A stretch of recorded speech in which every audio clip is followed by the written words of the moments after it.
Jadi sebelum kita mulai, satu orang pimpin dalam doa. Silakan adik-adik.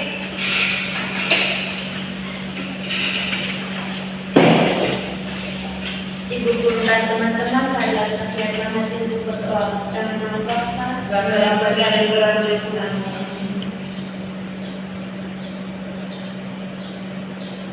Doa selesai dan nama Bapa dan Putra dan Roh Kudus. Baik, terima kasih untuk adik-adik. Selanjutnya Ibu akan melakukan absensi. Amelia, ada Ibu. Skolastika, hadir Ibu. Maria Ignacia, hadir Ibu. Veronica, Ibu. Rosalia, hadir Ibu. Yohana Francisca, hadir Ibu. Filomena, hadir Ibu. Ya, tepuk tangan untuk kelas ini karena hadir semua. Baik, adik-adik, ada yang bisa bantu baca PPT di sini? Ya, adik Kamel. Pengambilan keputusan karir. Ya, pengambilan keputusan karir. Jadi adik-adik, tujuan Ibu hadir di sini untuk memberikan layanan berkaitan dengan pengambilan keputusan karir. Ibu akan memberikan layanan berkaitan dengan materi ini karena materi ini itu sangat penting untuk adik-adik semua. Tapi sebelumnya Ibu mohon maaf karena Ibu pakai jaket. Tidak apa-apa tuh adik-adik? Ya, karena Ibu sedang sakit. Ya, jadi pengambilan keputusan karir. Kira-kira ada yang pernah mendengar apa itu kata pengambilan keputusan karir? Sudah pernah, Bu. Siapa yang sudah pernah? Saya. Ya. Kira-kira menurut adik Paula apa itu pengambilan keputusan karir? Penyelesaian masalah. Ya, penyelesaian masalah. Jadi adik-adik di sini pengambilan keputusan karir itu merupakan suatu proses yang dilalui oleh seseorang untuk memilih dua atau lebih pilihan. Di sini untuk memilihnya itu untuk memilih karir, untuk memilih pekerjaan atau profesi yang akan ia tempuh nantinya. Jadi dalam pengambilan keputusan karir, seorang itu mempertimbangkan dua hal. Yang pertama pemahaman diri sendiri dan juga yang kedua pemahaman mengenai karir. Jadi pemahaman diri sendiri di sini adik-adik contohnya kita memahami minat, bakat, potensi dalam diri, keunggulan diri. Jadi itu merupakan salah satu landasan untuk memilih suatu keputusan karir. Sedangkan pemahaman mengenai karir atau informasi tentang karir, kita mengetahui kira-kira apa keterampilan, apa potensi yang harus kita miliki untuk mencapai karir tersebut. Jadi dalam pengambilan keputusan karir di sini adik-adik itu berawal dari adanya keinginan dalam diri kita, keinginan kita untuk mencapai sesuatu. Nah, dari keinginan ini itu akan membuat suatu motivasi besar buat kita supaya kita dapat mencapai karir yang ingin kita raih. Itu sebagai motivasi besar, itu mendorong kita untuk lebih bekerja keras untuk mencapai karir tersebut. Yang kedua ada tujuan pengambilan keputusan karir. Jadi tujuan pengambilan keputusan karir itu kurang lebih ada tiga. Yang pertama itu ada kepuasan, pertumbuhan dan juga stabilitas. Jadi kepuasan di sini apabila kita memilih karir sesuai dengan minat, bakat, keterampilan kita akan merasa puas, kita akan merasa bahagia di karir tersebut atau di pekerjaan tersebut. Yang kedua ada pertumbuhan.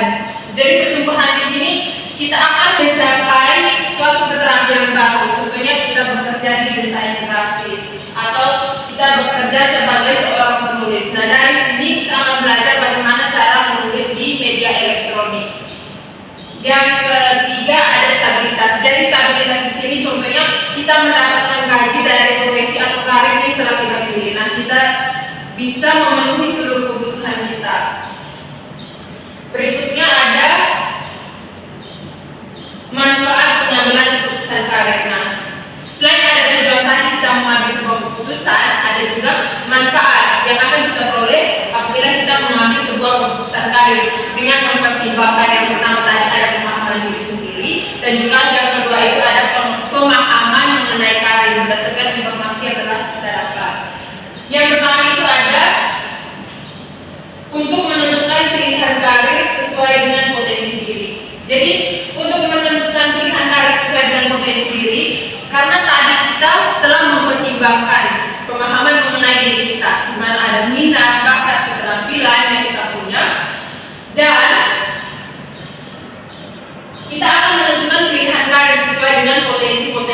tersebut. Seperti yang telah disebutkan tadi, ada tujuannya untuk mencapai kepuasan.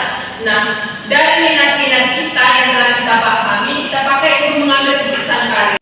Yang kedua itu sebagai dasar untuk memilih jurusan ataupun memilih prodi di perguruan tinggi. Jadi adik-adik, pengambilan keputusan karir itu ilustrasinya seperti kita. Jadi ada berbagai jalan di situ, dan mengambil keputusan karir itu bagaikan kita memilih salah satu jalan di karir tersebut. Maksudnya di peta tersebut. Kita memilih karir di peta tersebut. Yang ketiga, ada manfaat mewujudkan pengembangan diri pada aspek akademik, nilai sikap yang mendukung perkembangan karir atau pengembangan karir.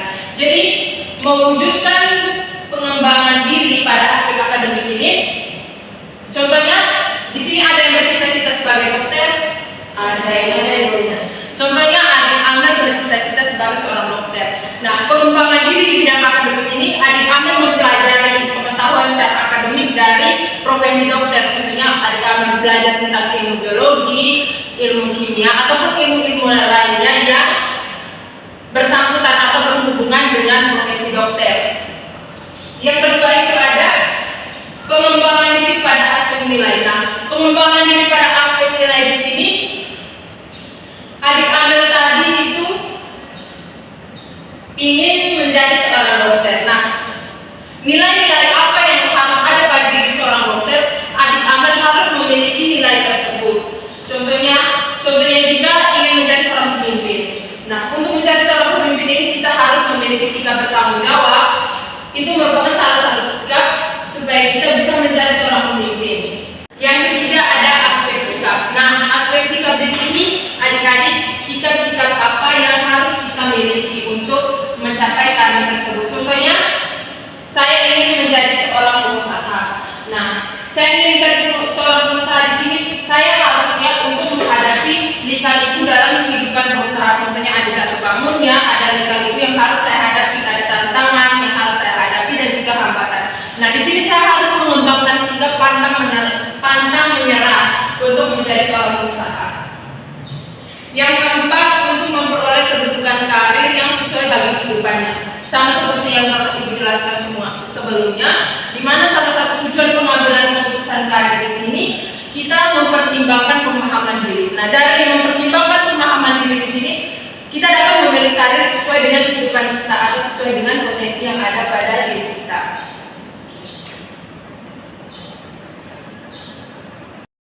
Nah, adik-adik, untuk mengambil keputusan karir itu ada langkah-langkah yang harus kita jalani atau yang harus kita lalui. Contohnya tadi ada nama ingin menjadi seorang dokter. Nah, ada tahap-tahapnya, ada langkah-langkah yang adik Alma harus jalani. Yang pertama itu ada responsibility stage. Jadi responsibility stage ini itu adik Alma sadar bahwa, atau adik-adik semua sadar bahwa ada berbagai profesi, ada berbagai karir yang adik-adik dapat pilih. Jadi adik-adik menyadari karir-karir tersebut. Jadi adik-adik bisa bebas untuk memilih karir-karir tersebut. Akan tetapi adik-adik juga paham bahwa di setiap profesi atau karir yang akan adik-adik pilih itu ada tanggung jawabnya, ada perannya. Contohnya ingin menjadi seorang guru, berarti perannya itu harus mendidik siswa atau menjadi teladan bagi peserta didik. Yang kedua ada evaluation stage, jadi atau evaluasi. Dari evaluasi di sini kita sadar dan kita memiliki banyak pilihan seperti yang telah Ibu jelaskan. Kita mulai memilih antara kira-kira pilihan mana yang akan kita ambil. Jadi pada evaluation stage di sini atau evaluasi, kita sadar ada berbagai banyak pilihan karir, ada berbagai pilihan profesi. Tapi kita mulai memilah-milah, kita mulai memilih kira-kira mana profesi yang sesuai dengan bakat dan juga keterampilan kita. Yang ketiga ada tahap aksi. Jadi tahap aksi di sini, kalau menurut adik-adik tahap aksi itu tahap apa?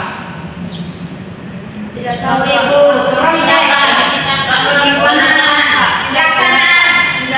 Pelaksanaan tindakan. Benar yang telah disampaikan oleh adik-adik, tahap aksi ini merupakan tahap tindakan atau tahap kita melakukan aksi. Kita melakukan aksi di sini, kita mulai contohnya ingin menjadi seorang arsitektur, kita mulai belajar secara otodidak bagaimana pengetahuan atau apa saja keterampilan yang perlu dimiliki sebagai seorang arsitek. Yang keempat itu ada re-evaluation stage. Jadi re-evaluation stage atau evaluasi kembali nantinya itu adik-adik akan sampai di tahap itu di mana adik-adik sudah berada di suatu pekerjaan, tapi adik-adik mulai evaluasi kembali apakah pekerjaan ini sesuai tidak dengan diri saya, sesuai tidak dengan potensi saya. Nah, dalam mengambil keputusan terakhir adik-adik semua, adik-adik akan mengalami yang namanya tantangan dan juga hambatan, karena setiap proses itu pasti ada tantangan dan juga hambatan. Tapi sebelum melanjutkan itu, Ibu akan melakukan salah satu ice breathing karena adik-adik sudah mengenal. Silakan berdiri, semangat, berdiri. Ayolah, berdiri di sini. Jadi di sini ice breathingnya peregangan. Yang pertama itu peregangan. Silakan. Peregangan. Ya. Jadi ice breathing yang akan diberikan adalah tepuk semangat. Ada yang sudah tahu? Sudah. Tapi gerakannya di sini, se itu pakai jempol, ma itu pakai dua jari, nga itu kita pakai yes. Jadi semangat yes nah yes. Coba. Tidak pakai yes, semangat. Iya pakai yes. Oh iya pakai yes.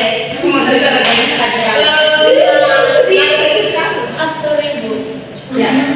Mulai dari siapa yang bisa bantu ibu untuk pipi di depan? Baik, silakan baik.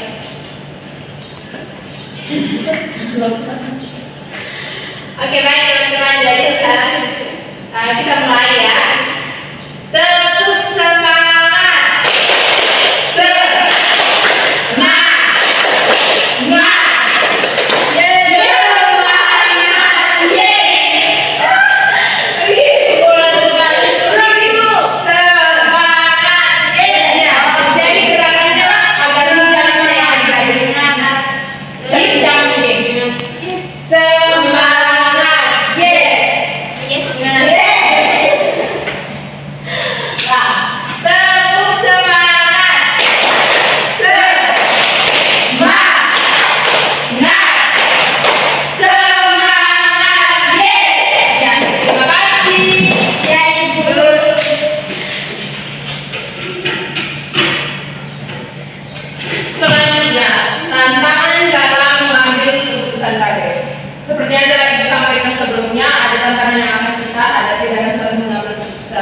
Karena dalam sebuah proses pasti kita akan melalui berbagai hambatan. Jadi, tetapi di dalam tantangan nanti Ibu akan menawarkan beberapa solusi. Yang pertama itu ada tantangan kurangnya informasi. Jadi tantangan kurangnya informasi di sini seperti yang sudah diketahui, kita untuk mengambil keputusan karir tadi kita memerlukan yang namanya pemahaman mengenai informasi karir. Nah, kurangnya informasi ini juga sangat menghambat bagaimana kita mengambil keputusan karir nantinya. Nah, solusinya kita cari informasi sebanyak mungkin dengan menggunakan yang pertama handphone ataupun di koran-koran. Kita cari informasi karir atau berkaitan dengan suatu profesi. Dengan begitu kita akan memiliki pemahaman mengenai suatu bidang karir ataupun suatu profesi. Yang kedua ada tekanan sosial. Nah, tekanan sosial ini bisa dari keluarga, masyarakat. Jadi ada berbagai tekanan yang mengarah pada diri kita. Akan tetapi solusinya, biarpun banyak tekanan adik-adik, kita harus tetap fokus dengan apa yang kita inginkan dan jangan takut untuk melawan arus. Karena berbagai tekanan itu juga akan membuat kita merasa bimbang atau merasa bingung. Akan tetapi kita harus tetap fokus terhadap apa yang kita inginkan dan kita perjuangkan cita-cita kita. Contohnya ingin menjadi seorang dokter, pilot, ada yang cita-cita ingin jadi astronot. Ya, kalau ibu dulu ibu cita-citanya jadi astronot. Yang ketiga itu tantangan kurangnya keyakinan diri. Kurangnya keyakinan diri. Jadi kurangnya keyakinan diri seperti istilah Gen Z sekarang itu ada yang namanya kurang percaya diri atau Tidak pede. atau saja insecure. Jadi Gen Z sekarang itu sangat familiar dengan yang namanya insecure. Sangat insecure. Introvert.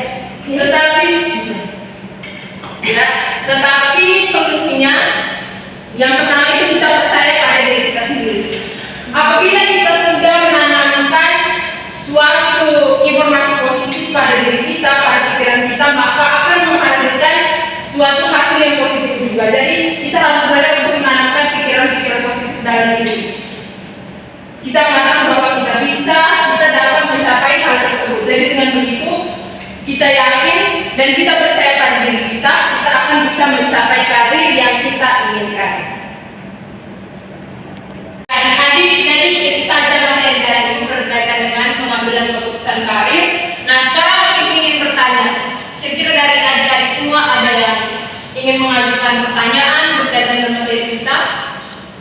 Tidak ada yang boleh. Saya Ibu. Ya, silahkan Adik Filomena.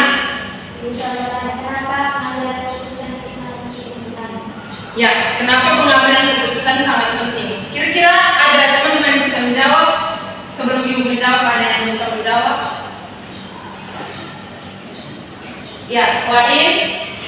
Baik Ibu, kalau menurut saya itu mengambil keputusan itu penting karena kalau kita ketika kita ingin melakukan sesuatu, kalau kita sudah merencanakan dan memikirkan matang-matang, berarti nantinya ketika keputusan yang kita lakukan itu sesuai dengan apa yang kita inginkan dan bisa kita laksanakan dengan tanggung jawab karena itu sudah dipikirkan secara matang. Ya, tepuk tangan untuk Adik. Jadi pengambilan keputusan kali itu sangat penting Adik Filomena, karena dengan mengambil sebuah keputusan karir, dengan merencanakan karir secara mantap, seperti tadi langkah-langkahnya yang telah diberikan, kita dapat menggapai atau kita dapat mencapai karir yang kita inginkan. Berdasarkan tadi yang pertama pemahaman diri, yang kedua informasi mengenai karir. Nah, dengan pertimbangan yang matang, kita akan mencapai kepuasan, kita akan mencapai kebahagiaan di karir tersebut. Jadi sangat penting bagi kita untuk mengambil keputusan karir dengan mempertimbangkan dua hal. Yang pertama, pemahaman diri. Yang kedua, pemahaman mengenai karir. Ada lagi yang ingin bertanya? Sudah Ibu.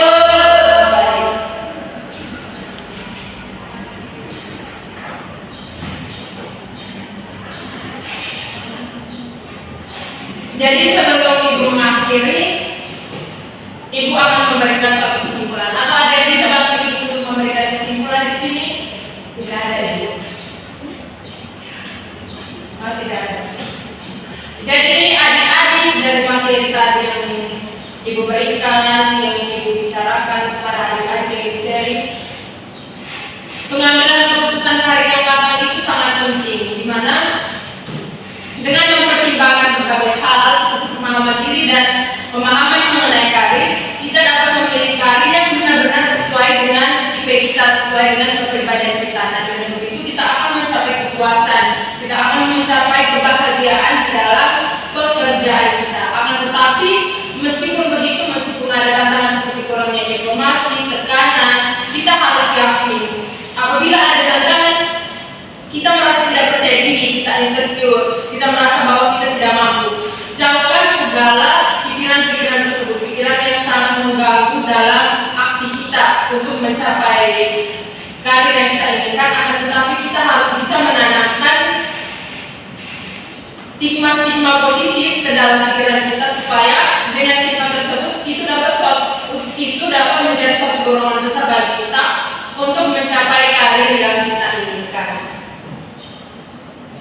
Baik, itu saja materi dari Ibu hari ini.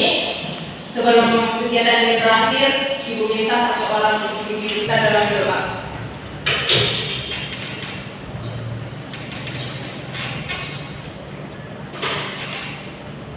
Baik Ibu dan teman-teman, mari kita siapkan hati dengan kita mengenai Tuhan dan doa. Jangan Bapa dan Putra dan Roh Kudus. Amin.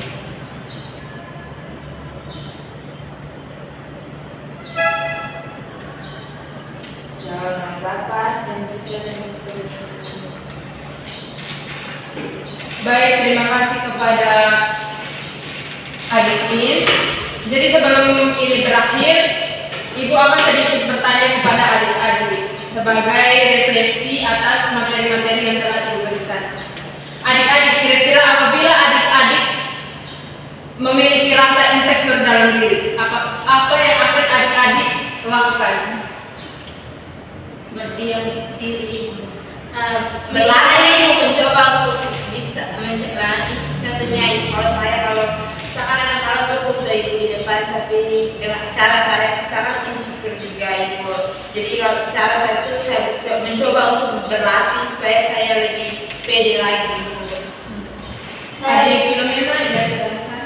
Kan misalnya kita kan suka insecure atau kurang percaya diri, kan sekarang dengan perkembangan media sosial kan pasti ada workshop, seminar dan juga pelatihan-pelatihan misalnya untuk public speaking atau pelatihan untuk bisa berbicara di depan semua orang gitu kan.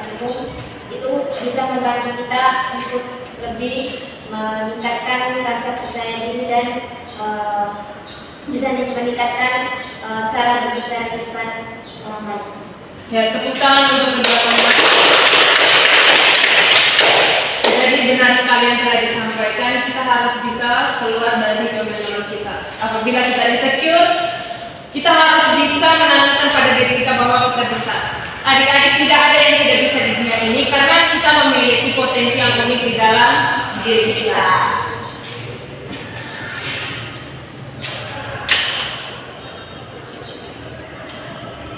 Baik adik-adik semua, terima kasih atas partisipasinya hari ini. Ibu harap adik-adik bisa menerapkan materi yang telah Ibu berikan di dalam kehidupan adik-adik dan juga semoga materi ini bermanfaat untuk adik-adik ke depannya. Terima kasih.